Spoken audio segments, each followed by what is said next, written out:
Hello my dear student, नमस्कार। और क्या हाल चाल है। तो आज आपको मालूम है नया चैप्टर शुरू करना है आपको रोमे, that is 5th chapter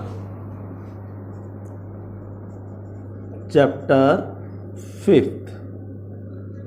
heading डालिए morphology of flowering plants. Last chapter animal kingdom था, 4th चैप्टर, और नेक्स्ट चैप्टर है 2nd चैप्टर यानी कि हमारा और आपका मॉर्फोलॉजी ऑफ फ्लावरिंग प्लांट्स। उससे ज़्यादा हार्ड वर्किंग चैप्टर ये है, बहुत ज़्यादा मेहनत आपको करनी है, लेकिन रटना कुछ नहीं है। बायोलॉजी में आपको जो रटने वाला जो एक ट्रेंड है ना, उसे छोड़ देना। आपको रटना कुछ नहीं है कि मैं रट लूँगा या मैं बिना समझे ऐसे लिख के आ जाऊँगा, मेरे नंबर आ जाएंगे। आपको नंबर नहीं चाहिए, आपको नॉलेज चाहिए। और जब नॉलेज होती है तो नंबर चाहने की ज़रूरत नहीं पड़ती, वो अपने आप आते हैं। ठीक है, आपको कोई पीछे पीछे नहीं भागना, आपको मैग्नेट बनना है। जब मैग्नेट बन जाएंगे ना तो चीज़ें अपने आप आपकी तरफ अट्रैक्ट हो जाएंगी। तो जीरो शुरू करते हैं। पहले मॉर्फोलॉजी ऑफ फ्लावरिंग प्लांट हमें पढ़ना है, यानी फ्लावरिंग प्लांट पढ़ना है जिस पर यानी द प्लांट्स विच प्रोड्यूस और bear the flowers. But first of all we have to know about plants. Plants क्या है? अगर कोई हमसे कहता है व्हाट आर प्लांट्स, हमने कहा हम 11th क्लास में आप हमसे प्लांट पूछ रहे हैं क्या है, उन्होंने कहा बता दीजिए ना। तो प्लांट्स क्या है हमें पता होना चाहिए कि plants are multi cellular. All plants are multi cellular, यानी कि they are made up of many cells, यानी always more than one cells. जो एक सेल से मिलकर बना है, जैसे like amoeba, like bacteria, like paramecium, they are unicellular. And the organisms which are made up of many cell और even more than one cell, they are called multicellular. All plants are multicellular. तो सभी plant आज multicellular है, यानी हमने plant group के अंदर आज उन्हीं ऑर्गेनिम्स को छोड़ा, उन्हीं लिविंग को छोड़ा है जो मल्टीसेलुलर है। सेकंड, आपने कहा सर प्लांट्स अपीयर ग्रीन, हमने बिल्कुल सही। प्लांट्स ग्रीन आपको दिखते हैं because they contain chlorophyll pigment. Chlorophyll pigment helps in photosynthesis. It means plants synthesise the food, ये अपना फूड बनाते हैं। और किस प्रोसेस से बनाते हैं? फोटोसिंथेसिस से। That's why plant are known as photosynthetic. और कोई ऑर्गेनिज्म अगर कोई फोटोसिंथेटिक है, एक्सेप्शनल केस ज़रूर है, ऐसा नहीं है कि आप शर्त लगा लेंगे plants are photosynthetic but parasitic plants are also there. कुछ ऐसे प्लांट्स हैं जो दूसरे प्लांट से न्यूट्रिएंट लेते हैं, तो वो एक्सेप्शनल केस बात करेंगे जब उससे रिलेटेड चैप्टर आएंगे। वैसे अगर आप याद रखना चाहें तो याद रख सकते हैं कस्क्यूटा, अमरबेल, this is the parasitic plant. But majority of plants are multi cellular है, ऑल मल्टी सेलुलर है, कोई एक्सेप्शनल केस नहीं है। हाँ, ग्रीन एंड फोटोसिंथेटिक का जरूर आप एक याद रख सकते हैं, वैसे तो एक लंबी लिस्ट है, पर फिलहाल आप 11th के लिए कस्क्यूटा याद रख सकते हैं।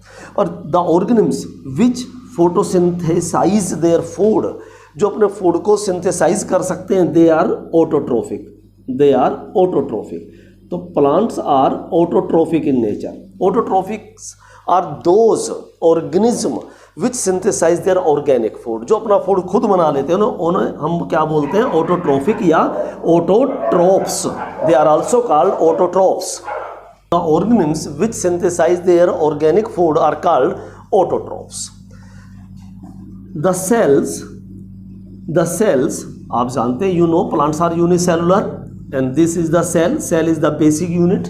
जैसे एक मकान को बनाने के लिए छोटी छोटी ईंटों की ज़रूरत पड़ती है, ऐसे ही प्लांट और एनिमल्स को यानी लिविंग बींग्स को बनाने के लिए भी सेल्स की ज़रूरत पड़ती है।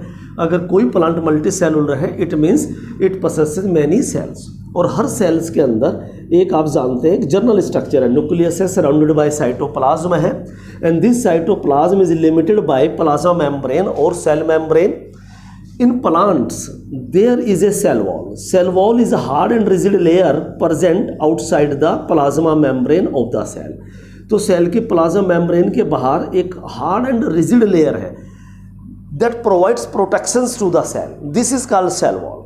Plants possesses cell wall, यानी कि cell wall is present.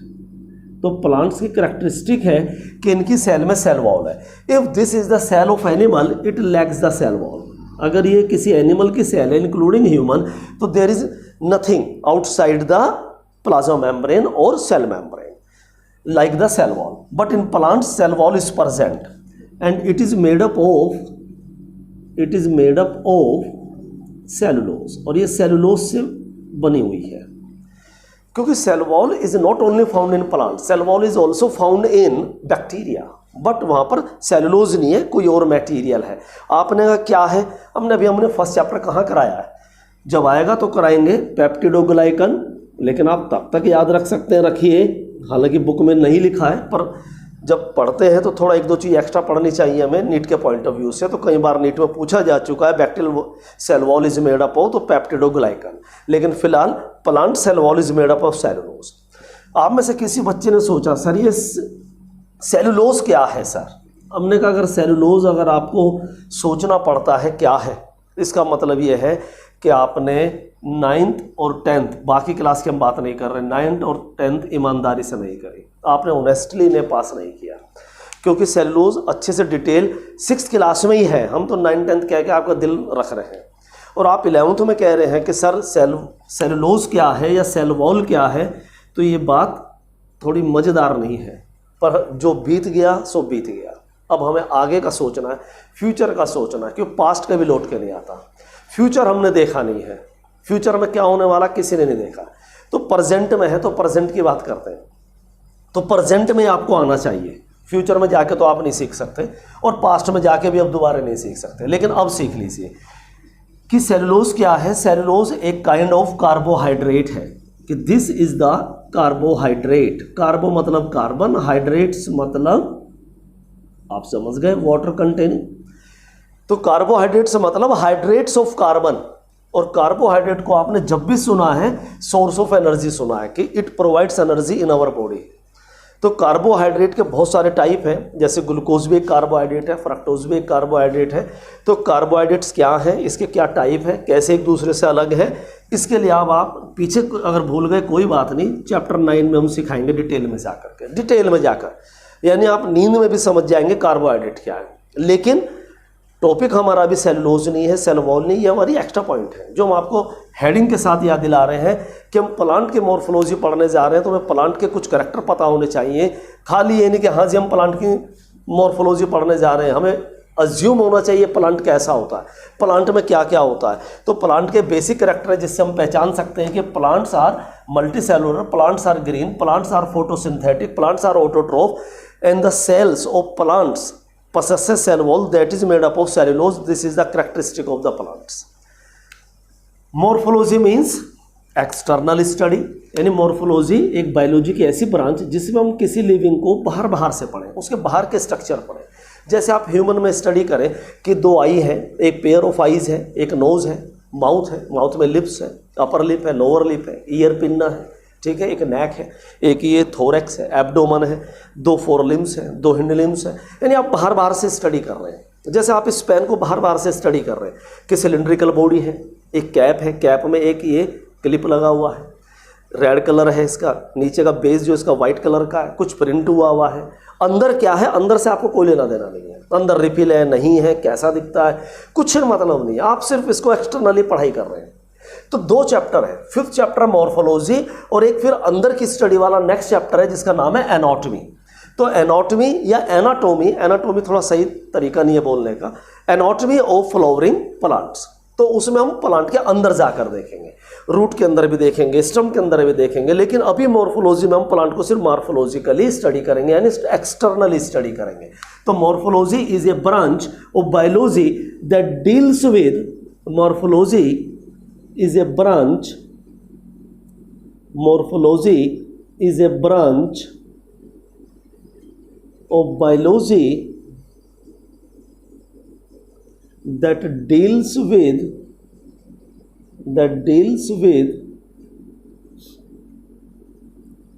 study of external structures। अगर हम एनिमल के एक्सटर्नल स्ट्रक्चर स्टडी करते हैं तो मॉर्फोलॉजी ऑफ एनिमल, ह्यूमन के करते हैं तो morphology of human, flowering plant के करते हैं तो मॉर्फोलॉजी ऑफ फ्लावरिंग प्लांट्स। आपने कहा बिल्कुल सही समझ में आ गया। हमने कहा प्लांट तो समझ में आ गया, लेकिन आगे फ्लावरिंग वर्ड भी तो लिखा है। आपने कहा flowering means just they produce the flower. हमने कहा थोड़ा और बैकग्राउंड में जाने की ज़रूरत है। इस अर्थ पर जितने प्लांट्स डिस्कवर किए गए हमारे साइंटिस्टों ने उनको अच्छे से याद करने के लिए उनकी ग्रुपिंग कर दी। जैसे स्कूल में भी आप देखते हैं कि क्लास अलग कर दी जाती है। कोई 10th में एडमिशन लेता है उसको अलग बिठाया जाता है, कोई 11th में लेता है उसको अलग बिठाया जाता है, कोई 6th में लेता है उसे अलग बिठाया जाता है। अब 11th में भी साइंस वाले अलग बिठाए जाते हैं, कॉमर्स वाले अलग बिठाए जाते हैं। तो हम कहीं ना कहीं हर जगह ग्रुपिंग करते हैं। घर में भी हम ग्रुपिंग करते हैं। अलमीरा में फिजिक्स की बुक्स अलग रखते हैं, केमिस्ट्री के अलग रखते हैं, बायो की अलग रखते हैं, अगर रखते हैं तो। वैसे आप रखते नहीं हैं, लेकिन अगर आप रखते हैं तो आपको बड़ा इजी होता है। आपको कोई केमिस्ट्री की बुक चाहिए, आप सिर्फ इतने पोर्शन में ही सर्च करेंगे। बायोलॉजी की चाहिए इतने में सर्च करेंगे, फिजिक्स की चाहिए इतने में करेंगे। अगर आप मिक्सअप रखते हैं तो आप पजल हो जाएंगे किसी दिन। फिजिक्स की बुक यहाँ पर रखी है और आप यहाँ ढूंढ रहे हैं, टाइम वेस्ट कर रहे हैं अपना। वो बाई चांस है कि आप सीधा वहीं चले गए। तो इसलिए ग्रुपिंग बहुत ज़रूरी है। तो प्लांट्स के अंदर भी ग्रुपिंग हुई, एनिमल्स के अंदर भी ग्रुपिंग हुई। तो प्लांट्स को हमारे साइंटिस्टों ने किस बेसिस पर ग्रुप कर दिया, नीट के 2-3 क्वेश्चन निकलेंगे यहाँ से, ध्यान रखना।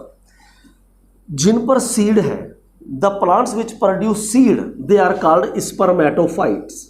The plants which produce seeds they are called spermatophytes. उन्हें स्पर्मेटोफाइट्स कहते हैं। कहीं पर PHYTES लग जाए तो ये प्लांट्स हो जाता है, प्लांट्स। और ये बोटनी में study of plant is called botany. अगर प्लांट की स्टडी में बोटनी में स्पर्म या स्पर्मेटो आ जाए तो सीड हो जाता है। यानी कि स्पर्मेटोफाइट्स वो प्लांट्स हैं जिन पे सीड लगते हैं, यानी कि the plants which produce the seed. और एक वो कैटेगरी है जो प्लांट कभी सीड नहीं बनाते। आप कहेंगे जैसे एल्गी, आप खुद समझदार हैं, जहाँ कहीं पर पानी बहता है, इवन आपने ऊपर बर्ड्स के लिए कुछ बाउल में पानी रखा हुआ है तो वह ग्रीन ग्रीन लेयर दिखाई देगी, दैट इज एल्गी। तो एल्गी में सीड नहीं लगते। तो ऐसे बहुत सारे प्लांट्स हैं।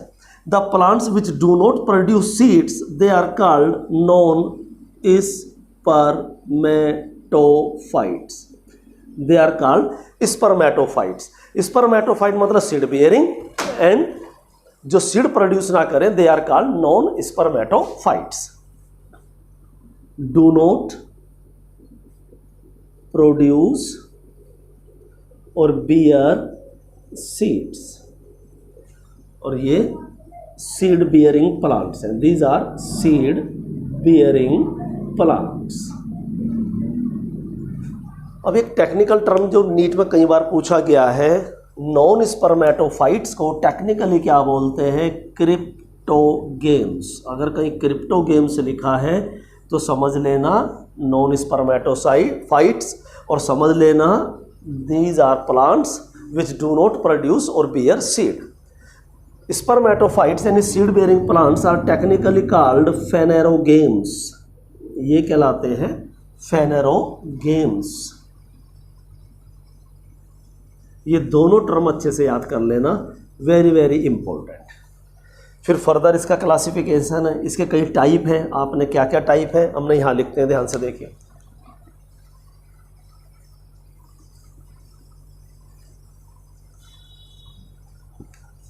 क्रिप्टो गेम्स के 3 टाइप हैं। 3rd चैप्टर में फिर हम इनकी डिटेल भी पढ़ेंगे। पहला है थैलोफाइट्स। थैलोफाइट्स जिन्हें आप एल्गी कहते हैं। दूसरा है ब्रायोफाइट्स, सुना भी होगा आपने, ब्रायोफाइट्स यानी मोसेस। Mosses are bryophytes. तो ब्रायोफाइट्स क्या है, ये हमारा टॉपिक नहीं है, टॉपिक कुछ और है, आप खुद समझदार हैं, बस ये टर्म सिखानी है हमें नीट के लिए। और 3rd टेरिडोफाइट्स, पी साइलेंट है, pteridophytes. These are also called ferns। तो ये ferns कहलाते हैं। तो thallophyte, bryophyte and pteridophytes are non spermatophyte. They are cryptogams and they do not produce seed और they do not bear seed. Phanerogams यानी कि these are seed bearing plants. पहले से नोट कर लीजिए आप। Phanerogams are seed bearing plants. Center में heading डालिए फेनेरोगेम्स।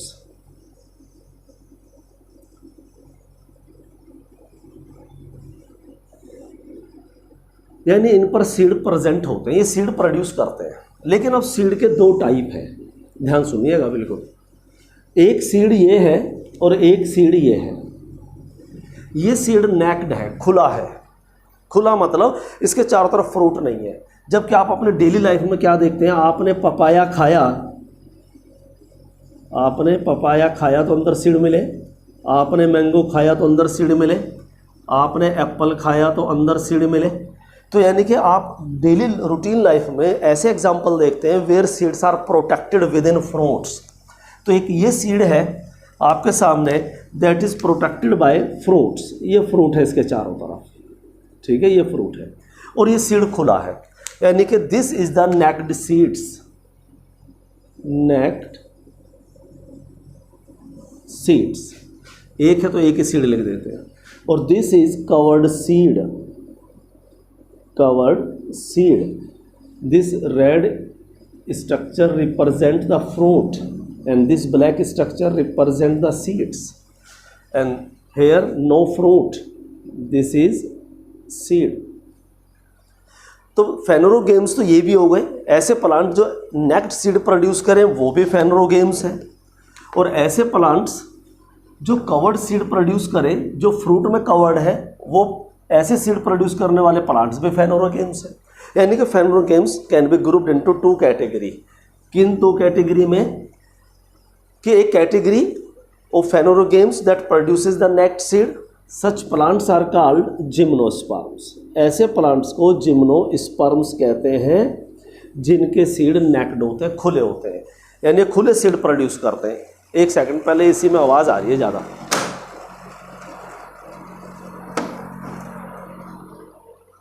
हाँ जी, एक कैटेगरी ये है कि जहाँ प्लांट नेक्ड सीड प्रोड्यूस करते हैं। तो आपको ऐसी, जब आप कभी हिल्स पर गए होंगे तो ऐसी स्ट्रक्चर देखने को मिली होगी आपको। आपने कभी ऐसी स्ट्रक्चर देखी होगी जिसे कोन बोलते हैं, दिस इज कॉल्ड कोन। और ये लीफ है जिम्नोस्पर्म के, ये जिम्नोस्पर्म के रिप्रोडक्टिव लीव्स है, यहीं पर सीड लगे होते हैं और ये खुले हैं। जैसे ड्राई होते हैं नीचे गिर जाते हैं और हिल्स पर ही जर्मिनेट होते हैं जगह जगह पर। तो ऐसे प्लांट्स जिनके अंदर लीव्स के ऊपर सीड हो, ये रिप्रोडक्टिव लीव्स हैं, तो such plants are called gymnosperm. While on the other hands the plants which produce the covered seeds they are called angiosperms. इनको बोलते हैं एंजियोस्पर्म्स। तो there are two types of phanerogams. Phanerogams दो प्रकार के हो गए, एक हो गए जिम्नोस्पर्म, एक हो गए एंजियोस्पर्म। तो आप कहेंगे फ्लावर किस में है? सर फ्लावरिंग प्लांट हेडिंग थी, हमने कहा किसी क्रिप्टोगेम में फ्लावर नहीं लगा, ना थैलोफाइट में, ना ब्रायोफाइट में, ना टेरिडोफाइट में। इनमें ना सीड है, बहुत ध्यान सुनना, ना इनमें सीड है, ना इनमें फ्लावर्स हैं। अब आते हैं फेनोरोगेम्स पर। दो तरह के हैं, जिम्नोस्पर्म और एंजियोस्पर्म। सीड इसमें भी है, सीड इसमें भी है। इसमें नेक्ड है, इसके अंदर कवर्ड है। फ्लावर इसमें भी नहीं है, फ्लावर सिर्फ इसमें है। यानी आज के बाद अगर कभी भी आप फ्लावरिंग प्लांट लिखा देखेंगे तो एंजियोस्पर्म दिमाग में ले आएंगे। और एंजियोस्पर्म के अगर कोई आपसे कहता है दो करैक्टर बता दीजिए ज़बरदस्त, तो आप कहेंगे एक तो they produce flowers and they produce covered seeds. एक तो फ्लावर बियरिंग है और इनके पास सीड है और ऊपर से फ्रूट में कवर्ड है। तो अब आप समझिए, अब पूरे 10 मिनट बाद आपको हेडिंग समझ में आई कि हमें मॉर्फोलॉजी स्टडी करनी है, एक्सटर्नल स्ट्रक्चर स्टडी करने हैं फ्लावरिंग प्लांट्स के, यानी कि एंजियोस्पर्मिक प्लांट्स के। समझ में आ गई बात? आपने कहा अच्छे से आ गई। और हमने कहा एंजियोस्पर्म के फिर फर्दर दो टाइप्स हैं, और हर एंजियोस्पर्म के अंदर आपको क्या क्या दिखता है पहले ध्यान से देखिए, इधर बिल्कुल ध्यान से देखना, इसे नोट कर लीजिए, फिर करेंगे बात।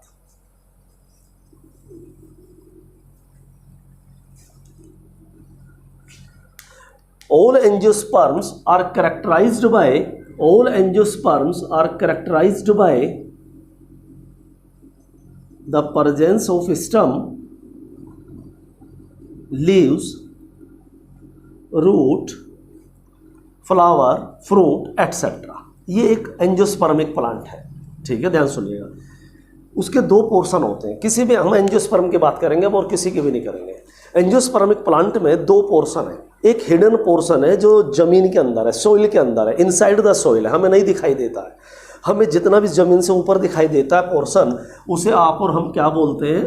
शूट सिस्टम, यानी एरियल पोर्शन। और जितना ज़मीन के अंदर है, इनसाइड द सॉइल है, that is called root system. ये रूट सिस्टम है। ऊपर वाला शूट सिस्टम जो एरियल पोर्शन है, शूट सिस्टम, आपने कहा ऊपर तो हमें स्टम दिखता है, लीफ दिखती है, हमने एवरीथिंग जो भी दिखता है सब शूट सिस्टम के कंपोनेंट्स हैं।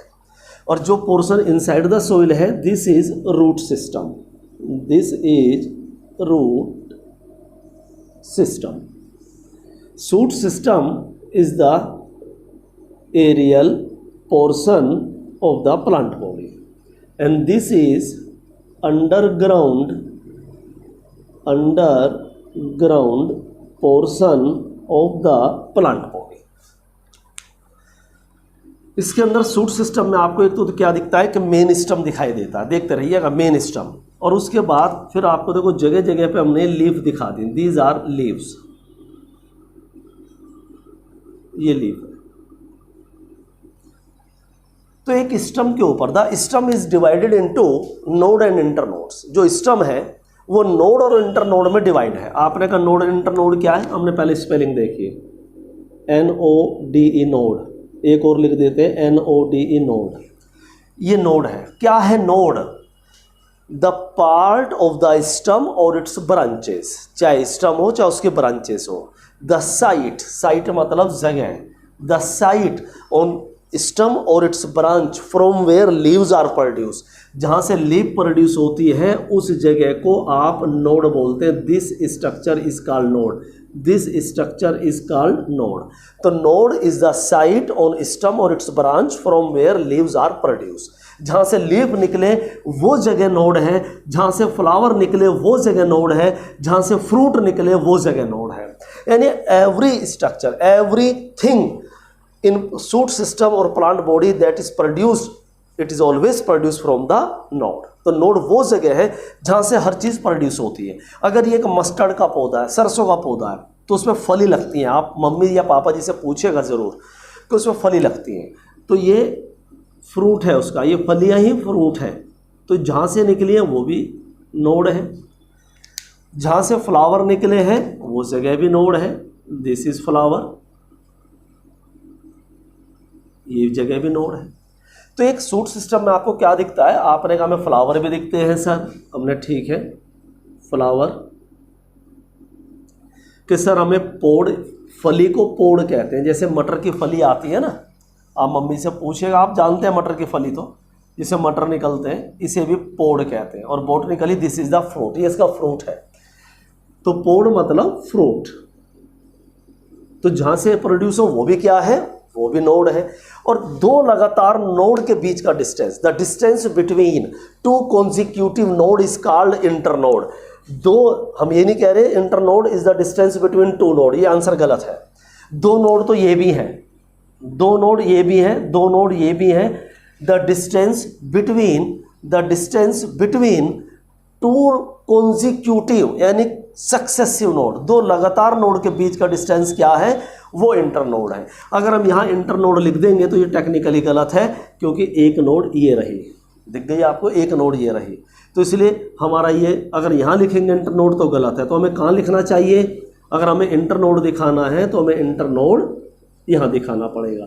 दो लगातार नोड के बीच का डिस्टेंस क्या कहलाता है? इंटरनोड। और इंटरनोड पर कभी कोई स्ट्रक्चर प्रोड्यूस नहीं होती। Internode does not produce any structure, all structures are produced from the node. आपने कहा सर इतनी बात तो एकदम क्लियर है सर। हमने कहा ठीक है, ये लीफ है, ये स्टम है, दिस इज द स्टम। अब ध्यान लगा के और अच्छी सी बात सुनना, इसको जरा बड़ा कर देते हैं। ये स्टम है, ये लीफ है। आप दो एंगल देख रहे हैं, ये स्टम है, ये लीफ है। एक अपर एंगल देख रहे हैं, ये वाला, और एक लोअर, ये वाला। इसका कोई नाम नहीं है। जो अपर एंगल है, this upper angle between leaf and stem और ब्रांच, ये स्टम भी हो सकता है और किसी स्टम की ब्रांच भी हो सकती है। जैसे इसकी इस ब्रांच ये है और ये लीफ है, तो लीफ और ब्रांच के बीच का एग्जाम्पल, लीफ और स्टम के बीच का एग्जाम्पल, एग्जाम्पल नहीं, एंगल, सॉरी।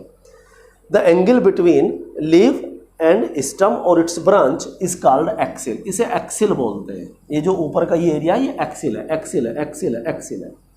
और एक्सिल में एक बड होती है, एक कली होती है जो ग्रो कर कर फ्रूट बनती है या फ्लावर बनती है। यानी कि हर एक्सिल में एक बड है, ये एक बड है, याद रखना पूरे चैप्टर में ज़रूरत पड़ेगी, ये एक बड है। तो बड क्या है?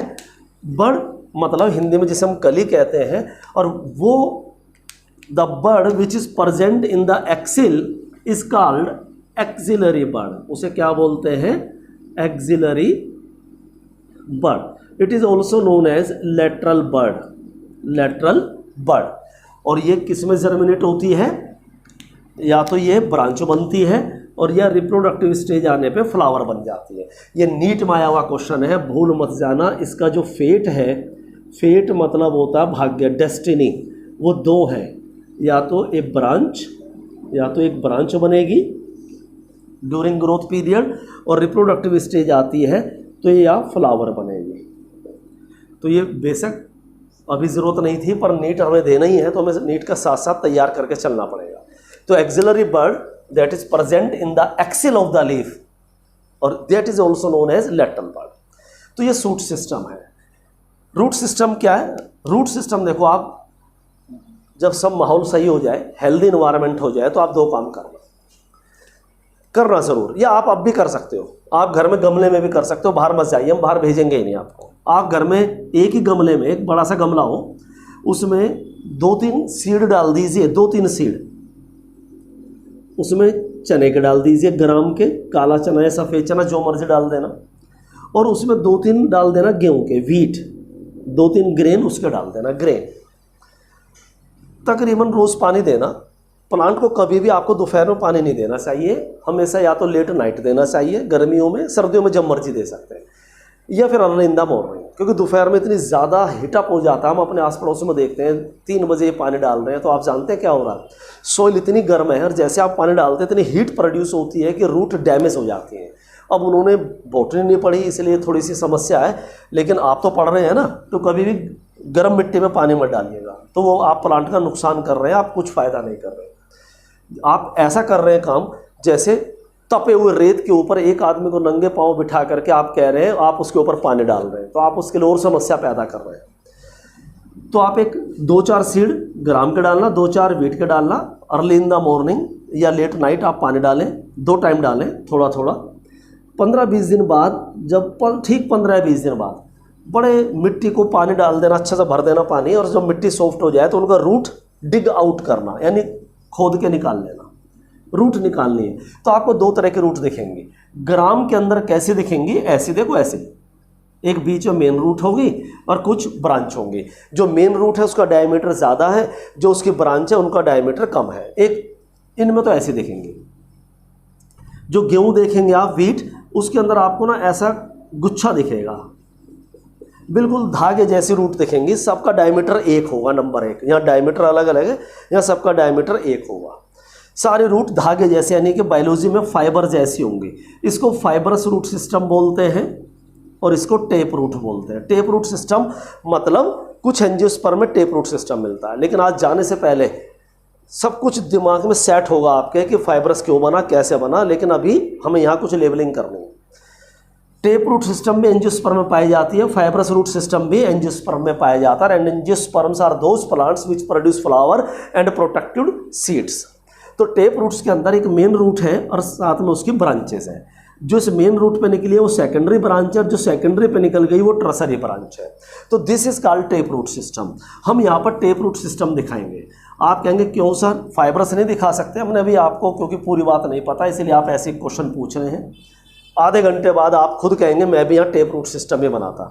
तो this is the main root. Main root को प्राइमरी रूट या टेप रूट बोलते हैं, टेप रूट। और ये उसकी ब्रांचेज हैं जो प्राइमरी से निकली हैं, जिनका कंपैरेटिवली डायमीटर कम है, ये सेकेंडरी है। दीज आर सेकेंडरी रूट्स, इनका कोई अदर नेम नहीं है, सेकेंडरी रूट्स। और जो सेकेंडरी से थ्रेड निकल रहे हैं बिल्कुल पतले delicate, these are tertiary roots. तो this is the root system. But कौन सा रूट सिस्टम? जिस रूट सिस्टम में टेप रूट हो वो टैप रूट सिस्टम। तो this is the tap root system. और ये हम प्लांट दिखा रहे हैं आपको मस्टर्ड का, और मस्टर्ड एक एंजियोस्पर्मिक प्लांट है। तो बात एंजियोस्पर्म से चली थी, सब कुछ नोट करके लिखिए। ऑल एंजियोस्पर्म्स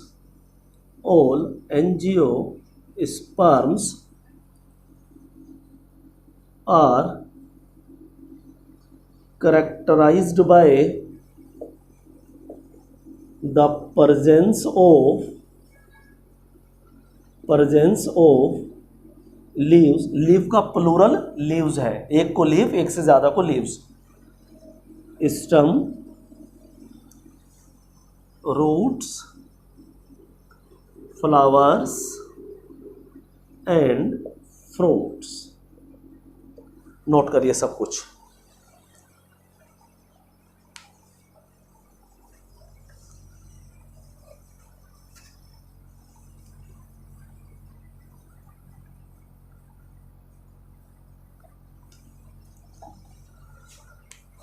दो तीन लाइन छोड़कर, angiosperms can be grouped into two category. Angiosperm को हम दो कैटेगरी में डिवाइड करते हैं। देखिए, एक कैटेगरी है, 12 तक ये बातें पीछा नहीं छोड़ेंगे आपके, इसलिए आपको ध्यान से 11th में याद करना है। एक कैटेगरी है dicotyledonous plants, dicotyledonous plants. Second category है monocotyledonous plants, monocotyledonous plants. There are two categories of the angiosperms. अगर इतना लंबा नाम याद आप नहीं कर सकते, करना तो चाहिए, पर फिर भी आप गलत नहीं है अगर आप सिर्फ इसे डाइकोट प्लांट लिख देते हैं। तो डाइकोट प्लांट्स और हेयर मोनोकोट प्लांट्स, इतने से भी काम चल जाएगा, गलत नहीं होगा, पर आपको पूरा याद आना चाहिए। दोनों में क्या डिफरेंस है? सिमिलरिटी है, दोनों में सीड है, दोनों में फ्लावर है, लेकिन दोनों में डिफरेंस क्या है? इसके लिए हम एग्जाम्पल ले लेते हैं एक, समझने के लिए, ग्राम चना, क्योंकि बड़ा सीड होता है इसलिए इसको लेना आसान रहता है। मोनोकोट के अंदर आप ले लेते हैं वीट, राइस भी ले सकते हैं, मेज भी ले सकते हैं, मिलेट यानी बाजरा भी ले सकते हैं, यानी आप कोई भी सीरियल, कोई भी अनाज ले सकते हैं। सीरियल मतलब अनाज, किसी भी अनाज को ले लीजिए, पर गेहूँ कॉमन है इसलिए हर बुक, हर पढ़ाने वाला वीट लेके समझा देता है। अब बिल्कुल ध्यान और दिमाग इधर लगा दीजिए। ये आपके सामने एक काला चना है, एक ब्लैक ग्राम है। आप घर में देखिए, आपको ऐसा दिखेगा। हमने इसे रात भर पानी में भिगोया और सुबह जब उठे तो इसके सीड कोट को रिमूव किया। इसके सीड कोट को जब रिमूव किया, this is the dry seed, ये एक ड्राई सीड है, ग्राम है। हमने इसको पानी दिया, जब पानी दिया, थोड़ा छोटा बना देते क्योंकि अभी और बड़ा बनाना है ना, पानी एब्जॉर्ब जब कर लेगा। जब हमने इसको वाटर प्रोवाइड किया तो ये स्वेल अप हो गया। आप खुद सुबह उठ के देखना, स्वेल अप हो जाते हैं। फिर हमने इसके सीड कोट को रिमूव किया, सीड कोट्स या removal of seed quotes, removal of seed quotes. दो होते हैं, एक आउटर एक इनर, तो इसलिए यूजुअली दो होते हैं, तो इसलिए हमने रिमूवल ऑफ सीड कोट लिखा है। तो आपको दो ऐसी स्ट्रक्चर साफ साफ दिखाई देंगी, आप देखिएगा, आज करना और कल सुबह देखना। दो ऐसे स्ट्रक्चर दिखाई देंगी जिन्हें हम खाते हैं, जिन्हें हम यानी कि जिनमें फूड होता है, इसलिए हम इन्हें खाते हैं क्योंकि इनके अंदर फूड स्टोर होता है। इन दोनों स्ट्रक्चर को कोटिलिडन्स बोलते हैं। These two structures are called cotyledons. Cotyledons किसी भी प्लांट की पहली लीफ कहलाते हैं। दो हैं ये। जिस सीड के अंदर दो कोटिलिडन्स हो, यानी जो बिल्कुल वाइट वाइट क्रीम क्रीम सी बड़ी फ्लैसी सी स्ट्रक्चर दिखेंगी, तो ये कोटिलिडन्स है। तो जिन प्लांट्स में दो कोटिलिडन होते हैं दे आर कॉल्ड डाइकोट, और जिनमें एक होता है मोनोकोट। तो वीट के अंदर अगर आप देखेंगे तो एक ये वीट ग्रेन है और उसमें एक लाइन दिखाई देगी। ये दो में डिवाइड नहीं है, सिर्फ लाइन है, आप ध्यान से देखिएगा। इसे फ्यूरो बोलते हैं, फ्यूरो। जब आप इसका सिडकोट हटाएंगे तो एक ही कोटिलीडन निकलेगा, यानी सिडकोट हटाएंगे। हालांकि इतना आसान नहीं है घर पे हटाना, इसका आसान है, उसको हम लैब में ही हटा सकते हैं। तो हमें एक सिंगल कोटिलीडन दिखता है, सिंगल कोटिलीडन। तो जिसके अंदर एक कोटिलीडन हो वो मोनोकोट, मोनो मतलब एक, मोनो मतलब एक, वन।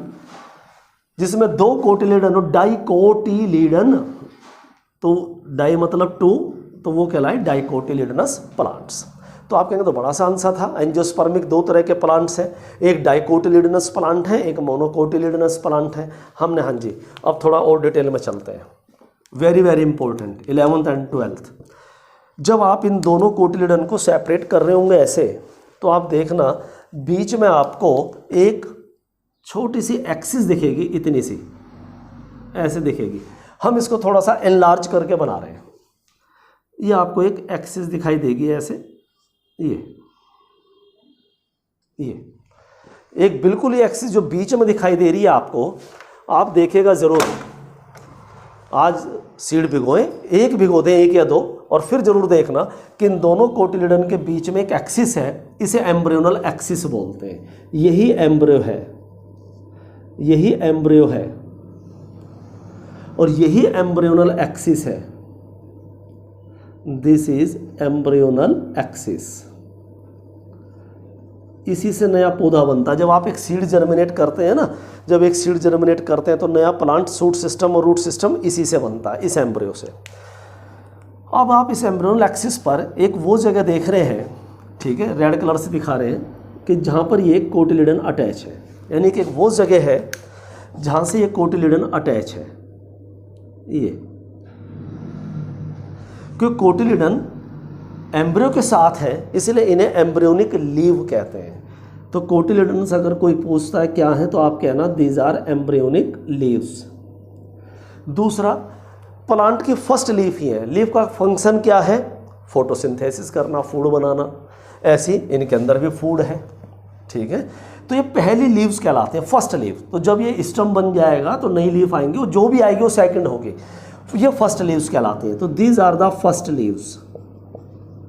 कई बार पूछा जाता है एग्जाम में कि फर्स्ट लीव्स कौन है, तो आप कोटिलीडन पर टिक लगा दें। अगर किसी सीड में दो कोटिलीडन है तो वो डाइकोट है, एक कोटिलीडन है तो वो मोनोकोट है। तो एक जगह, एक पोर्शन वो देख रहे हैं आप जहाँ से कोटिलीडन अटैच है, तो इस साइट को the site from where cotyledon is attach, यानी this point of attachment of कोटिलीडन।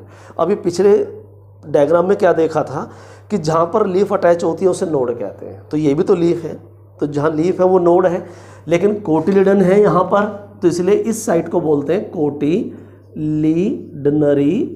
Node. तो cotyledonary node represent the site of point of attachment of cotyledons. आपने कहा बिल्कुल सही, समझ में आ गया sir.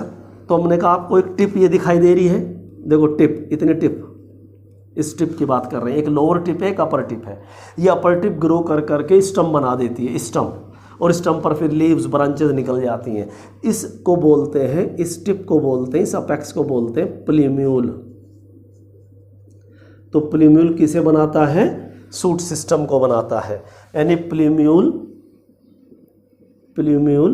Is the progenitor. Progenitor मतलब किसी को डेवलप करने वाला, तो प्रोजिनेटर ऑफ शूट सिस्टम। ये प्रोजिनेटर है शूट सिस्टम का। और ये जो रेडिकल है, रेडिकल ग्रो कर कर नीचे क्या बनाती है? रूट बनाती है। ये नीचे ग्रो करती चली गई और रूट बना रही है। तो रेडिकल किसका प्रोजिनेटर हो गया? आपने कहा रेडिकल सर किसका प्रोजिनेटर हो गया? रूट सिस्टम का प्रोजिनेटर हो गया। This is radicle. Radicle is the progenitor of root system. तो ये दो पॉइंट याद रखेंगे कि प्लीम्यूल प्रोजिनेटर है शूट सिस्टम का, और radicle progenitor of root system का है। अब आपने कहा सर हमें दो पोर्शन और दिखाई दे रहे हैं सर, ये प्लीम्यूल दिखाई दे गया सर हमने, हाँ जी, हमने एक रेडिकल भी दिख रहा होगा। रेडिकल में एक बात सुन लीजिए, आपके जो केमिस्ट्री के सर या मैडम है वो भी रेडिकल टर्म यूज़ करते हैं, पर वहाँ पर स्पेलिंग पता है क्या होती है? वहाँ याद करना CAL होती है। ये गलत है, CAL नहीं, यहाँ पर CLE है। तो छोटी छोटी बातों को ध्यान रखना कि रेडिकल यहाँ भी कहलाता है, रेडिकल यहाँ वैसे बोलते रेडिकल है, वहाँ रेडिकल है, पर सुनने में एक सा लगता है, तो आप स्पेलिंग को ध्यान रखेंगे बस। तो this portion of embryonal axis, this portion, एक मिनट बिजली चली गई।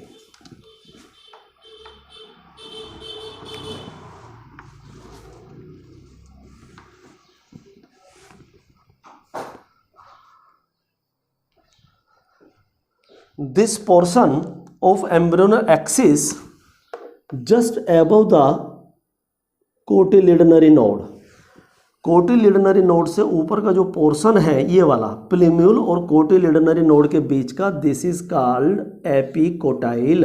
एपी मतलब बाहर या ऊपर, कोटिलिडन से ऊपर तो एपिकोटाइल। और जो पोर्शन कोटिलिडनरी नोड से नीचे है, नीचे के लिए लगता है हाइपो, तो इस कोटिलिडनरी नोड और रेडिकल के बीच का जो पोर्शन है, यानी कि कोटिलिडनरी नोड से नीचे का पोर्शन है, दिस इज हाइपोकोटाइल। तो एक एम्ब्रियो में हमने क्या क्या पढ़ा, एक एम्ब्रियो के अंदर हमें क्या क्या चीज़ देखने को मिली, हमें देखने को मिली plumule, epicotyl, cotyledonary node, hypocotyl and radicle. तो this is the structure of dicot seed, और आपके सिलेबस में है, ठीक है, 100% सिलेबस में है। तो आप इस चैप्टर के बिल्कुल लास्ट में देखेंगे तो ये डायग्राम सब कुछ आएगा, पर इसको ज़रूरत यही समझने की थी कि हमने एंजियोस्पर्म समझ लिया, और एंजियोस्पर्म की हमें क्या पढ़ना है, एक्सटर्नल स्ट्रक्चर पढ़ने। तो अभी तक हमने क्या पढ़ा, हमने पढ़ा कि मॉर्फोलॉजी मीन्स किसी भी ऑर्गेनिज्म की, लिविंग बीइंग की एक्सटर्नल स्टडी को हम क्या बोलते हैं, मॉर्फोलॉजी बोलते हैं। और हमें किसकी पढ़नी है, फ्लावरिंग प्लांट्स की, वो प्लांट जो फ्लावर प्रोड्यूस करते हैं, और उन्हें हम एंजियोस्पर्म कहते हैं। और हर एंजियोस्पर्म में दो सिस्टम होते हैं, एक रूट सिस्टम और एक शूट सिस्टम। शूट सिस्टम को बनाने वाला जो प्रोजेनेटर है वो प्लेम्यूल है, और जो रूट सिस्टम को बनाता है वो रेडिकल है। ठीक है, आपने कहा बिल्कुल ठीक है। हमने all angiosperms can be grouped into two category on the basis of number of cotyledons, number of cotyledons, cotyledons के नंबर के आधार पर। अगर किसी सीड में, किसी प्लांट एंजियोस्पर्म के या प्लांट के सीड में 2 कोटिलिडन है वो डाइकोट है, और 1 कोटिलिडन है वो मोनोकोट है। अच्छे से बात क्लियर हो गई। थोड़ा सा डार्क दिख रहा होगा, पर कोई बात नहीं, आपको हमें एडजस्ट करना है, क्योंकि आज बिजली बहुत ज़्यादा जा रही है बार बार, ठीक है, पर आपको हमें एडजस्ट करना है, शिकायतें नहीं करनी, ठीक है। शिकायतें कमज़ोर लोग करते हैं, हमें भी गुस्सा नहीं आता, बिजली चली गई चली जाने दो, ठीक है, हम तो नहीं गए ना अभी, तो जब तक आप और हमें, हमारा कोई कुछ नहीं बिगाड़ सकता। इसे नोट कर लीजिए सब कुछ।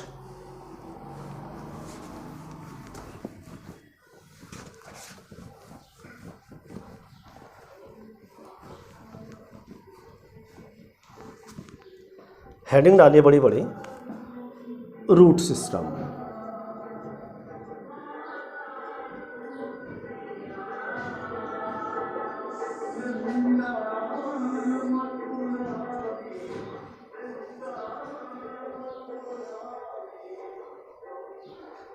हमने कहा रूट सिस्टम कहते क्या याद आता है, आपने कहा रूट सिस्टम कहते याद आता है सब कुछ सर, अंडरग्राउंड पोर्शन है, उसमें एक मेन रूट है, फाइबर जैसी भी हो सकती है, हमने जो भी है, चाहे टेप रूट सिस्टम हो चाहे फाइबरस रूट सिस्टम हो, this network of the roots is called root system.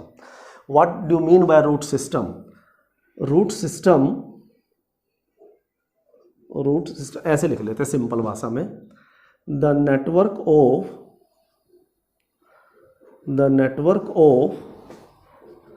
Roots constitutes the root system. Next point, root system is the underground portion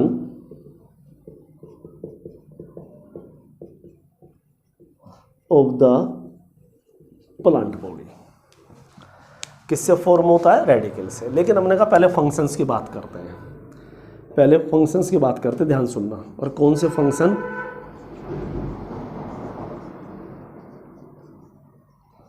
primary functions of roots.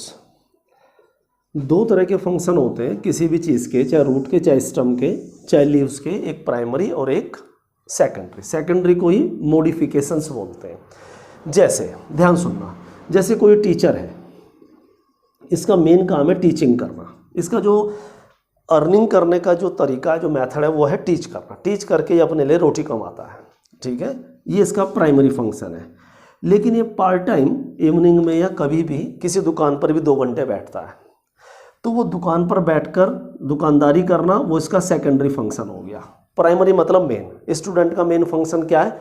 आपने कहा मैं खेलता भी हूँ sir, मैं घूमने भी जाता हूँ सर, मैं जिम में भी जाता हूँ। हमने कहा स्टूडेंट का प्राइमरी फंक्शन है स्टडी करना, तो स्टडी करना मेन फंक्शन हो गया। तो रूट के मेन फंक्शन क्या, हम इसकी बात कर रहे हैं। यूँ तो आप रूट को बहुत सारे मॉडिफिकेशन से पढ़ते रहेंगे जब तक बॉटनी पढ़ेंगे। तो आपने कहा रूट का मेन फंक्शन तो एक यही हो गया सर कि सोइल से वाटर को और मिनरल्स को एब्जॉर्ब करना, प्लांट को, बॉडी को सपोर्ट देना। अगर रूट सिस्टम है तभी प्लांट ऐसे इरेक्ट खड़ा है।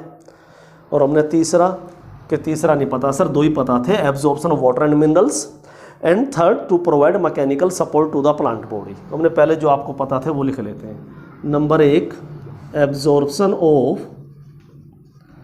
Water and minerals from the soil. Second, providing support, mechanical support और अच्छा वर्ड है पर आपको रोमेंसियलिटी फॉलो करनी होती है। Providing support to the plant body, plant body को सपोर्ट प्रोवाइड करता है। नंबर 3, रूट फूड भी स्टोर करती हैं। आपने कहा यस, हम खाते हैं रूट सर, कैरेट हम खाते हैं, टर्निप हम खाते हैं। हमने वो तो सही है, पर हर रूट फूड स्टोर करती है। तो आप कुछ प्लांट अपने एरिया में, लोकेलिटी में ऐसे देखेंगे कि एक सीज़न आने पर, ऑटम सीज़न आने पर, पतझड़ सीज़न आने पर सारे लीव, सारे पत्ते नीचे गिर जाते हैं और नेक्स्ट सीजन में फिर नए पत्ते आने लगते हैं। तो नए पत्ते आने के लिए, न्यू लीव्स आने के लिए इसे फूड कहाँ से मिला? तो ये रूट ही फूड प्रोवाइड करते हैं। तो roots also store the food for emergency. ये इमरजेंसी के लिए फूड स्टोर करती हैं। और whenever food is required, this food is translocated to the aerial part of the plant body. Aerial तक कैसे जाता है? नंबर 1 11 चैप्टर में पढ़ेंगे, कोर्स में हमारे। लेकिन रूट्स का तीसरा काम क्या है? Store the food material. एक और लिख लेते हैं, ध्यान सुनिएगा। जब आप 15 चैप्टर स्टडी कर रहे होंगे 11th क्लास में, तो आप प्लांट्स के कुछ हार्मोन्स पढ़ेंगे। 9th 10th में भी पढ़कर आए हैं हार्मोन्स। याद करो, ऑक्सीन याद आ गया हुआ, आपने कहा याद आ गया सर। तो ये ऑक्सीन स्टम के टिप पर और रूट के टिप पर ही बनता है। यानी कि जो ऑक्सीन है मेनली कहाँ बनता है? स्टम टिप और रूट टिप। तो रूट का एक काम और हो गया ना कि plant growth regulator. Plant hormones are also known as plant growth regulators because they regulate the growth, because they control the growth. Primary function of root is also to synthesize, to store the food, to synthesize the plant growth regulators. Plant growth regulators are also known as phyto मतलब plants hormones, plant hormones भी कह सकते हैं। Phyto hormone थोड़ा और अच्छा style हो गया। प्लांट ग्रोथ रेगुलेटर भी कह सकते हैं। और एक एग्जाम्पल भी जरूर याद रख लें, ऑक्सीन्स। तो these are the root system, function of the root system. ये primary function of the root system है। आपने कहा मॉडिफिकेशन, हमने कहा वो अलग हेडिंग डलेगी मॉडिफिकेशन।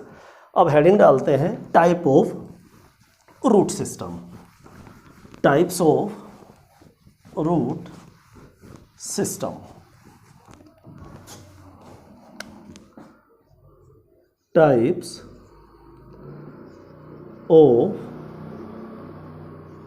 Root system. ठीक है, बिल्कुल दिमाग लगाए सुनना, सब 11th के लिए और नीट के लिए इम्पोर्टेंट है, समझिएगा। पहले देखिए, अगर हम टाइप की बात करें तो 2 टाइप है, आप मत लिखना भी क्योंकि मिटाना है। एक टाइप है टैप रूट सिस्टम और एक टाइप है फाइब्रस रूट सिस्टम। ठीक, फाइब्रस रूट सिस्टम को एडवेंटिशियस रूट सिस्टम भी कहते हैं, यानी fibrous roots are also known as adventitious roots. सही तरीका ये है, यानी कि आप कहीं दुनिया की किसी बुक में आप पढ़ेंगे तो आप पढ़ेंगे वहाँ पर कि all fibrous roots are adventitious roots.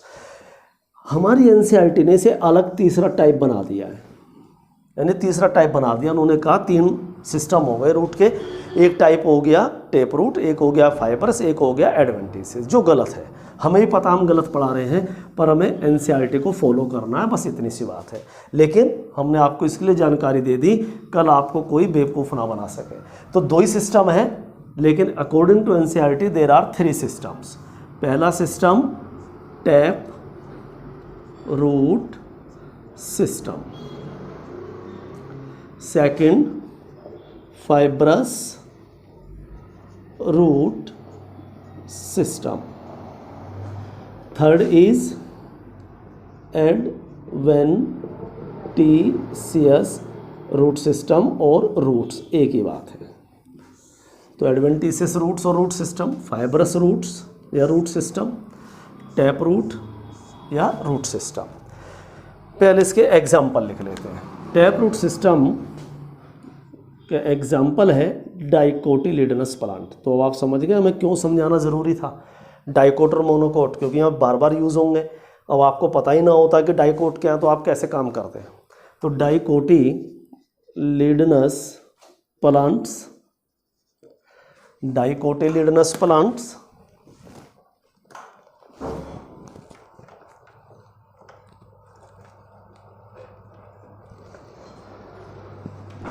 Monocotyledonous plants, monocotyledonous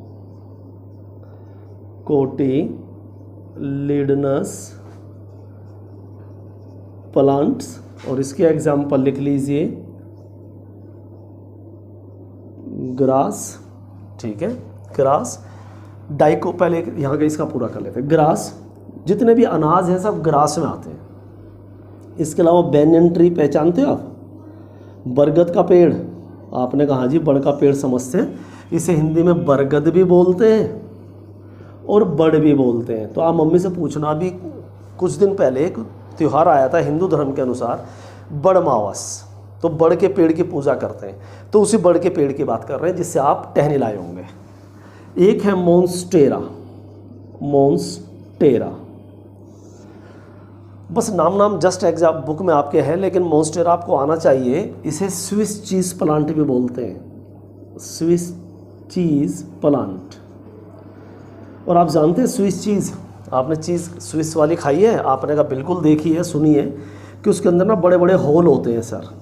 तो स्विस चीज़ की पहचान ही बड़े बड़े लार्ज होल हैं। ऐसे इस प्लांट का नाम इसलिए स्विस चीज़ रख दिया क्योंकि इसके लीफ में ना बड़े बड़े होल्स होते हैं। या तो आप ऐसे होल देखेंगे बड़े बड़े, बिल्कुल आर पार देख सकते हैं, हो सकता है आपके घर हो। और या फिर इस पर जब थोड़ा सा ये लीफ ओल्ड हो जाती है तो ये यहाँ से ना ये सब ये पूरा यहाँ से ओपन हो जाते हैं और आपको ओल्ड एज में ये लीफ ऐसी दिखेगी। आप कहोगे तो हम फ़ोटो व्हाट्सएप कर देंगे। अगर आप हमें व्हाट्सएप करेंगे कि सर हमें मोन्स्टेरा का फ़ोटो भेज दीजिए तो हम फोटोग्राफ भेज देंगे, पर आप हम समझाने की कोशिश कर रहे हैं। तो इसीलिए इसे स्विस चीज़ कहते हैं, स्विस चीज़ प्लांट कहते हैं, क्योंकि इसके अंदर स्विस चीज़ की तरह लार्ज होल है। लेकिन इन तीनों के अंदर एडवेंटिशियस रूट्स पाई जाती हैं। आपने sir what do mean by adventitious roots, हमने पहले टेप तो समझ लीजिए, ये दोनों तो एक ही हैं। और मोनोकोट में भी एक एग्जाम्पल याद रख लीजिए, वीट।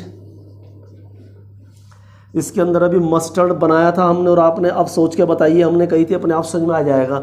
मस्टर्ड के अंदर टेप रूट क्यों बनाना पड़ा हमें जब पूरा प्लांट दिखा रहे थे? आपने क्योंकि मस्टर्ड एक डाइकोट है, डाइकोट के अंदर टेप रूट सिस्टम होता तो आपको बनाना ही पड़ता सर। हमने वेरी गुड। अब बिल्कुल ध्यान से समझिए, बिल्कुल ध्यान से, क्योंकि आपके स्कूल के सर दे सकते हैं। डाइकोट में देखना बड़े ध्यान से। ये अभी आपने एक डाइकोट एम्ब्रियो देखा था, आपने कहा हाँ जी ये एम्ब्रियोनल एक्सिस थी सर, ये रेडिकल था, हमने हाँ जी ये रेडिकल था।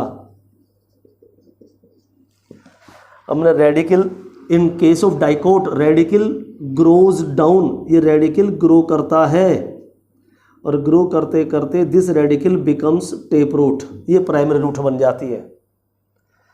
Primary root produces the secondary root, secondary root produces the tertiary roots. It means in case of dicot plants, radicle grows and form taproot system. यानी कि this taproot system is the direct elongation of radicle. ये radicle का direct elongation है, जिसके अंदर आप क्या देख रहे हैं, एक primary root देख रहे हैं। Primary root is the direct elongation of radicle. यही रेडिकल दोबारा देख लीजिए, यही रेडिकल ग्रो करते करते क्या बन गया, ये प्राइमरी रूट बन गया। तो टेप रूट सिस्टम किससे बना, रेडिकल से बना। Tap root system is form directly from the radicle. Radicle forms primary root, primary root is also known as tap root. This primary root produces secondary roots and secondary roots further bears tertiary roots. A taproot system along with its all branches, a taproot primary root that is the direct elongation of radicle, this taproot along with its all branches, यानी कि tertiary root, secondary root, इनको lateral branches भी कहते हैं। तो this is called tap root system. What do mean by tap root system? A tap root which is the direct elongation of the radicle, a tap root along with its all branches like secondary and tertiary constitute the taproot system and this is the characteristic of the dicotyledonous plants। समझ में आ गया अच्छे से? अब आ जाते हैं monocot में। Monocot में ध्यान से सुनिएगा, बड़े ध्यान से। दिस इज द एम्ब्रियो, ये एम्ब्रियो है, और दिस इज रेडिकल। फाइब्रस को बहुत ध्यान से देखिए, this is the radicle. Radical ने प्राइमरी रूट का फॉर्मेशन किया, ये प्राइमरी रूट बन गई, प्राइमरी रूट। और आप समझदार हैं, अगर ये प्राइमरी रूट बनी, पहले आप इसे नोट कर लीजिए, हम बड़ा बड़ा बना के दिखाते हैं क्योंकि इसमें छोटा छोटा दिखेगा नहीं आपको, इसे नोट कर लीजिए आप, ठीक है।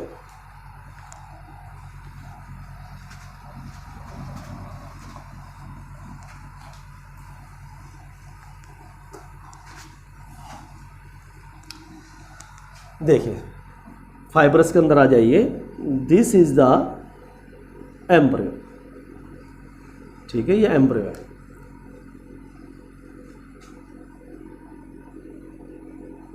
मोनोकोट की बात चल रही है। दिस इज द रेडिकल,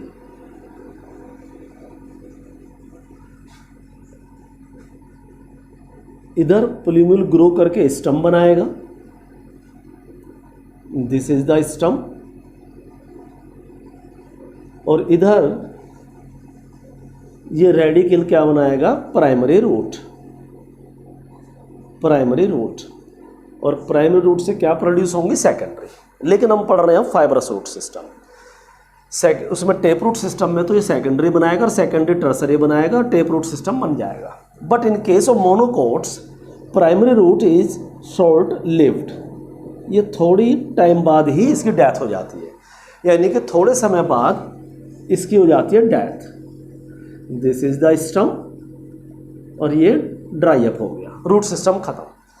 यानी कि in case of monocot system primary root dies soon, इसकी जल्दी से डेथ हो गई, और फिर दिस इज रिप्लेस्ड बाय, और जो ये स्टम है यानी this is the base of the stem, base of the stem, यहाँ से बहुत सारी एक डायमीटर की न्यू रूट्स निकल गई। एक नई यानी कि प्राइमरी रूट तो डिसअपियर हो गई, डिजनरेट हो गई, वो शॉर्ट लाइफ थी, उसकी डेथ हो गई।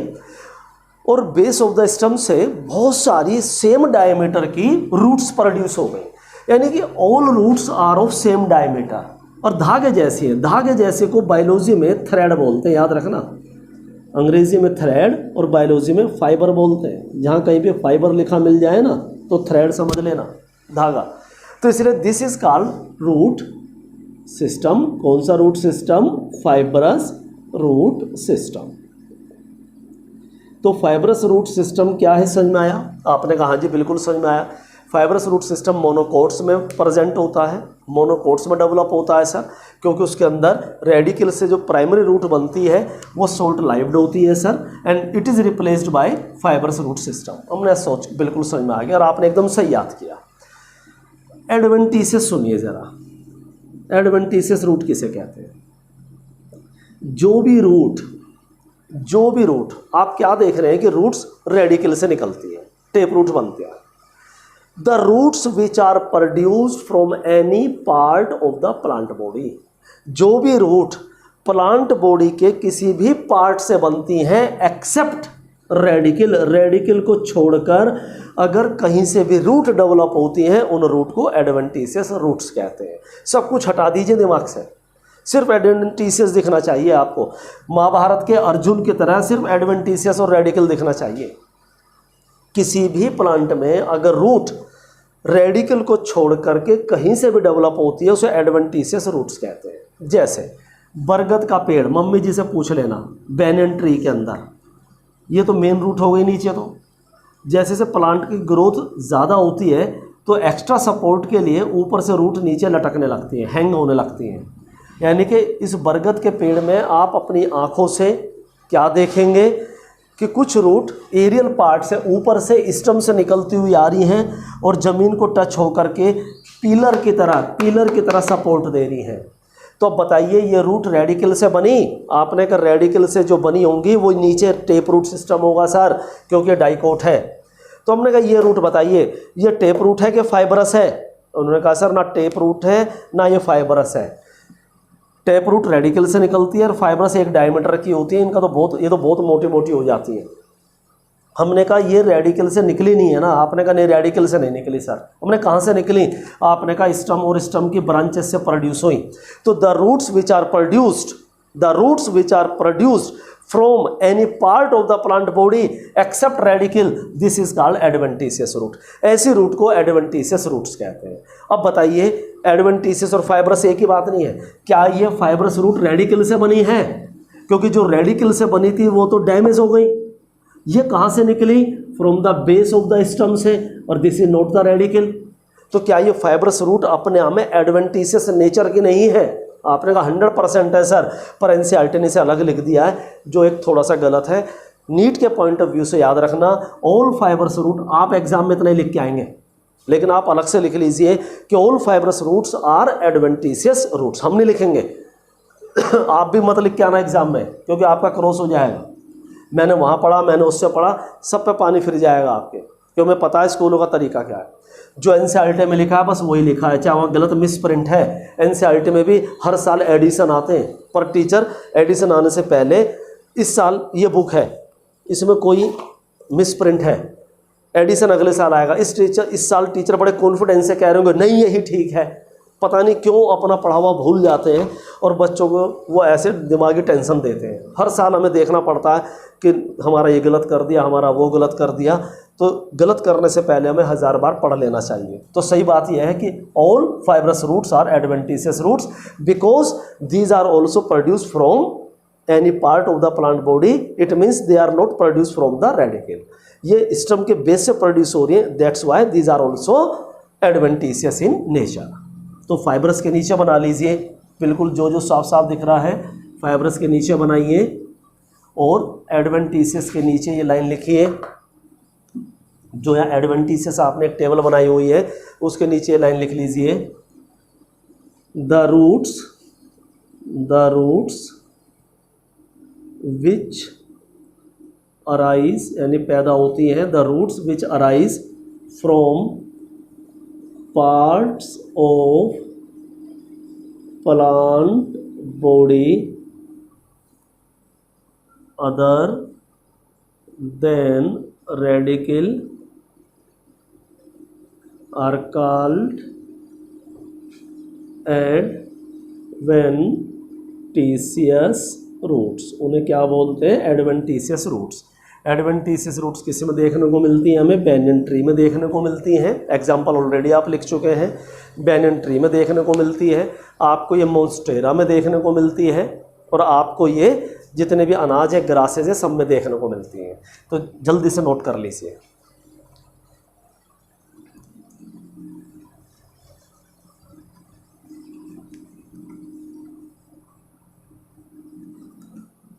हेडिंग डालिए, रीजन्स ऑफ रूट। 5 सालों में 2 बार क्वेश्चन आ चुका है इस टॉपिक में नीट में, ठीक है, मेडिकल के एग्जाम में। रीजन्स ऑफ रूट पहले हम बना लेते हैं, फिर बात करेंगे, और आप देखते रहना बनाते हुए। ये एक टेप रूट दिखाई है, this is the tap root. ये रूट की अपेक्स है, बिल्कुल अपेक्स। यहाँ पर अपेक्स पर एक ऐसा टिश्यू होता है दैट डिवाइड्स कंटिन्यूसली। प्लांट के अंदर एक ऐसा टिश्यू है, कई जगह पर है, पर हम बात कर रहे हैं फिलहाल टिप्स की, क्योंकि वो अगला चैप्टर है। एक ऐसा टिश्यू है दैट डिवाइड्स कंटिन्यूसली, जिसका काम लगातार डिवाइड करना, 2 से 4 सेल बनाना, 4 से 8 सेल बनाना, नंबर ऑफ सेल प्रोड्यूस करना। आज एसी बड़ा तंग कर रहा है भाई। तो कहने का मतलब प्लांट के अंदर एक ऐसा टिश्यू है दैट डिवाइड्स कंटिन्यूसली, रीडिवाइड्स कंटिन्यूसली, ने लगातार सेल्स बनाता रहता है। इसलिए ये नेचर ने इस स्टेम के टिप पे भी दिया और रूट के टिप पे भी दिया, और ये लगातार प्लांट की ग्रोथ कराते रहते हैं, because meristematic tissue divides continuously and produces the new cell. ऐसे टिश्यू को मेरिस्टेमेटिक टिश्यू बोलते हैं that divides continuously. This is the meristematic tissue. पहले से रट लीजिए कि मेरिस्टेमेटिक टिश्यू क्या है? A tissue that divides continuously and produce the new cells. तो इस रीजन में ग्रोथ होती है कि नहीं होती है? आपने कहा बिल्कुल होती है। तो अपेक्स पर मेरिस्टेमेटिक टिश्यू है, इसलिए यहाँ पर लगातार डिवीजन होता है, तो इसे बोलते हैं रीजन ऑफ मेरिस्टेमेटिक एक्टिविटी। किसी बुक के अंदर अगर आप बहुत सारी बुक पढ़ेंगे तो रीजन ऑफ सेल डिवीजन भी बोल सकते हैं। आपके बुक में जो दिया है वो देख लेते हैं, फिर वही लिख लेंगे। अदरवाइज इसे रीजन ऑफ सेल डिवीजन भी बोलते हैं। आपकी बुक में यही दिया है, तो यही याद रख लेते हैं कि ये रीजन ऑफ मेरिस्टेमेटिक एक्टिविटी है। अब जब ये देखो ध्यान से, रूट लगातार जब सोइल के अंदर ग्रो करेगी, ये टिप अब डिवाइड करते करते, सेल प्रोड्यूस करते करते यहाँ पहुँच गई, फिर डिवाइड करते करते यहाँ पहुँच गई, यहाँ पहुँच गई, तो भाई सोइल पार्टिकल के बीच में से इसे जाना पड़ेगा कि नहीं जाना पड़ेगा? और ये बड़ा सॉफ्ट टिश्यू है। जैसे हमें और आपको सड़क पे चलना है, कहीं पे स्मूथ सड़क है, कहीं पर कंकड़ पत्थर है, तो हमारे पैरों को नुकसान ना पहुंच जाए, तो हम जूते या चप्पल बना चुके हैं ना, हम जूते चप्पल पहनकर जाते हैं। ऐसे ही इस सोइल पार्टिकल से इस रूट की डैमेज ना हो जाए, वियर एंड टीयर ना हो जाए, नेचर ने यहाँ पर एक थिम्बल कहते हैं नुकीली, एक थिम्बल लाइक स्ट्रक्चर दिए, यहाँ पर एक प्रोटेक्टिव स्ट्रक्चर दिए जो इस रूट को, इस मुलायम टेंडर रूट को प्रोटेक्ट करती है। इसका नाम है रूट कैप। तो root cap protects the root apex. Root cap protects the region of meristematic activity. This is the root cap. Root cap का टेक्निकल नाम है कैलिप्ट्रा, याद रखिएगा, कैलिप्ट्रा। बुक में नहीं है आपके। कैसी स्ट्रक्चर है? थिम्बल कहते हैं नुकीली, नोक जैसी स्ट्रक्चर, थिम्बल लाइक स्ट्रक्चर। तो एक तो ये क्या करती है, इसे प्रोटेक्ट करती है। दूसरा, ये सोइल से अपना रास्ता भी बनाती रहती है। It makes its way through the soil. कैसे? क्योंकि यहाँ से एक स्टिकी, एक ये रूट कैप एक म्यूसिलेज, एक चिपचिपा, एक स्टिकी फ्लूइड निकालती रहती है जो मिट्टी को सॉफ्ट बनाता रहता है, और मिट्टी सॉफ्ट होती जाती है मिट्टी सॉफ्ट हो गई, सॉइल सॉफ्ट हो गई और ये अंदर ग्रो कर गई सॉइल पार्टिकल के बीच में। फिर आगे इसने मॉइस्ट किया सॉइल को, फिर ग्रो कर गई। जैसे कभी आप समरसीबल खोदते हुए देखना, वो पानी डालते रहेंगे और खोदते रहेंगे, पानी डालते रहेंगे, खोदते रहेंगे मिट्टी को, क्योंकि पानी डालने से मिट्टी सॉफ्ट होती है। तो ये रूट क्या काम करती है, एक तो प्रोटेक्शन देती है और ऊपर से अपना रास्ता खुद बनाती है। कैसे बनाती है? म्यूसिलेज सिक्रीट कर कर। ये आपके कोर्स में नहीं था पर लिखना पड़ेगा। जस्ट इसके पीछे जो जोन है, ये जो रीजन है, यहाँ पर सेल तेजी से इलोंगेट होती हैं, यानी कि ये जो ग्रो करके ये अपेक्सो आगे देखो यहाँ पर, अब जो सेल यहाँ पर है ये इलोंगेट होने लगती हैं। यहाँ डिवीज़न चल रहा है, अब ये डिवाइड करके यहाँ पहुँच गए, अब ये इलोंगेट हो गई, साइज़ बढ़ा रही है, लंबाई बढ़ा रही है। और जो इलोंगेटेड हो चुकी हैं, यानी जो इसके पीछे का जोन है, यहाँ से ये धागे, ये रूट फाइबर प्रोड्यूस होने लगे। These are root hairs. ये क्या काम करते हैं? ये ज़्यादा से ज़्यादा वाटर और मिनरल्स को एब्जॉर्ब करते हैं।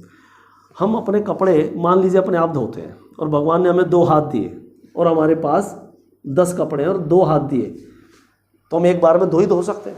लेकिन अगर हमारे 10 हाथ होते तो आप कहते फटाफट काम हो जाता। ऐसी जितने ज़्यादा रूट हेयर होंगे उतना ज़्यादा वाटर एंड मिनरल एब्जॉर्ब होगा सॉइल से। तो इस रीजन को, जहाँ पर रूट हेयर है, इसे बोलते हैं region of maturation. Region of maturation. तो रीजन ऑफ मैचुरेशन के अंदर क्या है? रूट हेयर का फॉर्मेशन है। यहाँ पर रूट हेयर्स फॉर्म होते हैं, ठीक है। These are root hairs,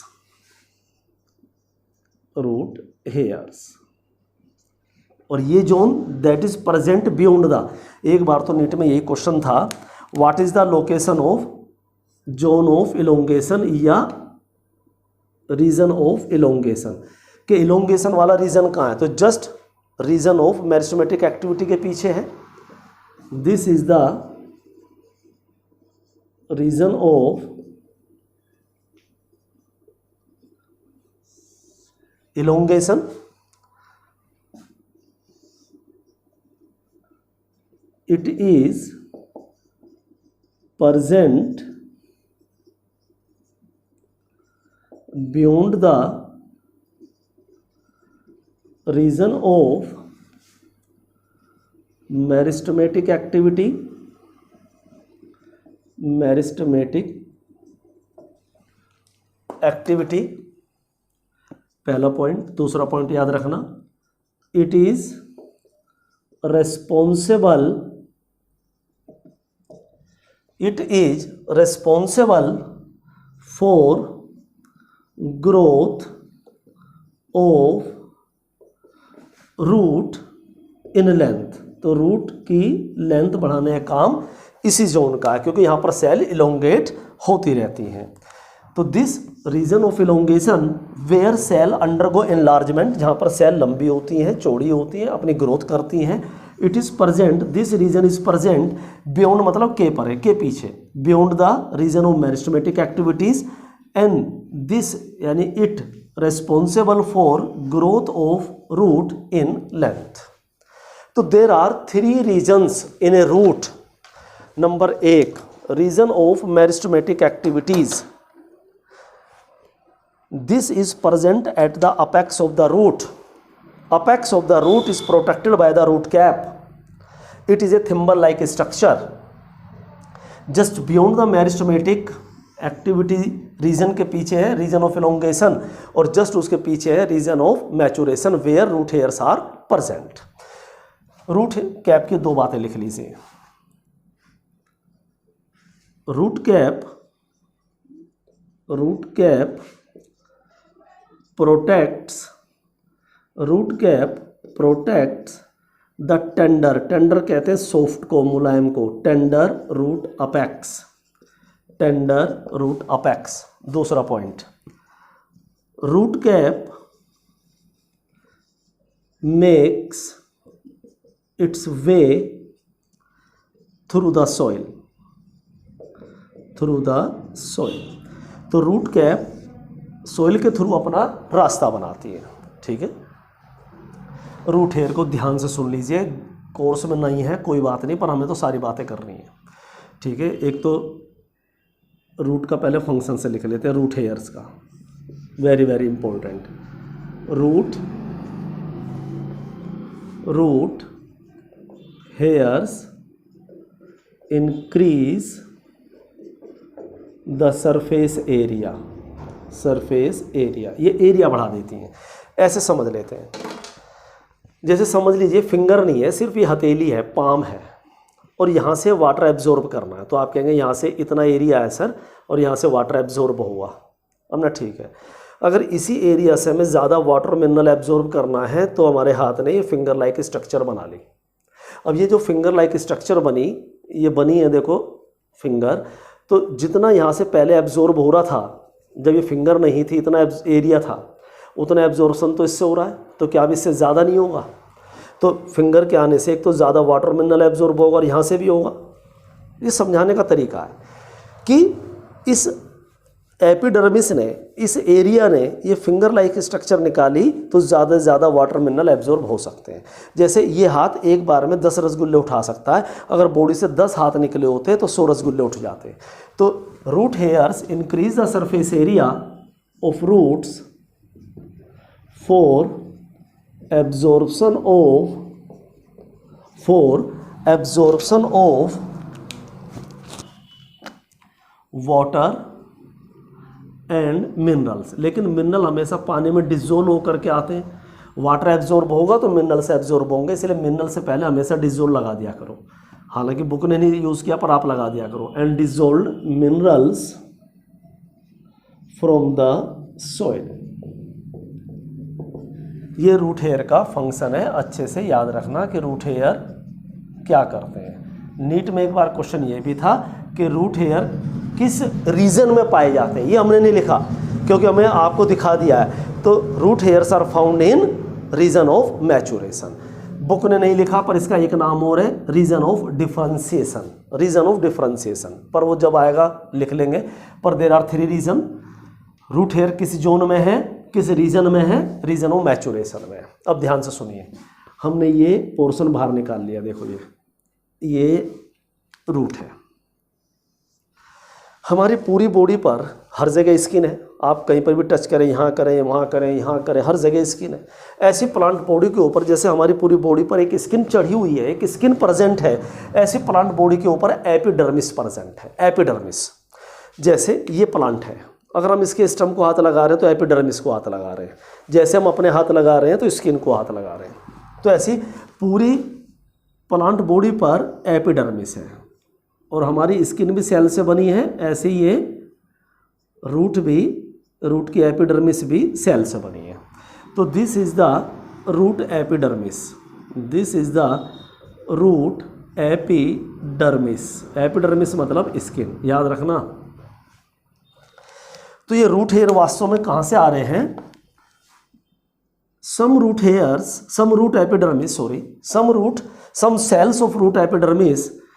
cells of root epidermis produces thread-like structure, fine, delicate thread-like structures. In region of maturation, some cells of root epidermis produces fine, delicate and thread-like structures. These are called root hairs. इन्हें root hairs बोलते हैं। तो root hair एक unicellular है, एक ही cell से बना। देखिए एक ही सेल थी, एक ही सेल ने बाहर प्रोड्यूस कर दिया। कोई ऐसे ये बहुत सारी सेल से मिलकर नहीं बने, मल्टी सेलुलर नहीं है। नीट के 2 पॉइंट लिखवाने हैं, तो पहले आप समझ लेना कि रूट के एपिडर्मिस की जो सेल्स हैं वही बाहर आउटग्रोथ निकालकर हेयर बनाती हैं, और ये अपने आप में यूनिसेलुलर हैं, they are not multicellular. ठीक है, और ये किस रीजन में पाए जाते हैं? रीजन ऑफ मैचुरेशन में। क्या करते हैं? ये करते हैं increase the surface area of roots for absorption of water and minerals, यानी dissolve minerals from the soil. तो आप सब कुछ नोट कर लीजिए, इसे छोड़कर, इसे छोड़ दीजिए, बिल्कुल इसे साफ साफ छोड़ दीजिए। रूट एपिडर्मिस छोड़ दीजिए, ये डायग्राम छोड़ दीजिए, रूट हेयर छोड़, बाकी सब कुछ बना लीजिए, क्योंकि लाइन अलग से लिखेंगे साफ साफ।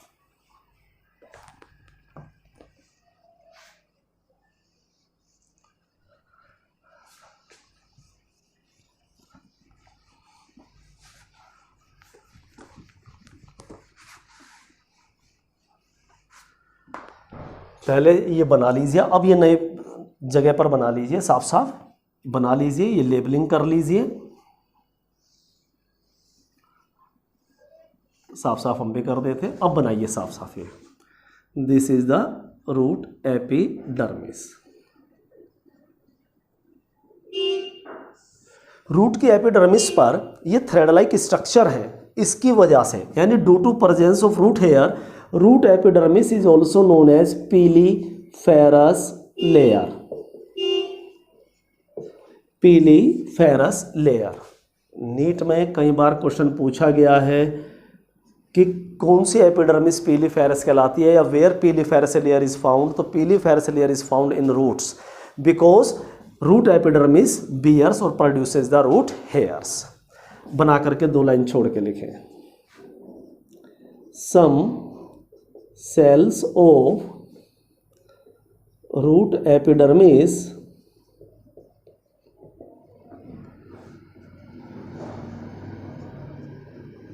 protrude out and form thin, delicate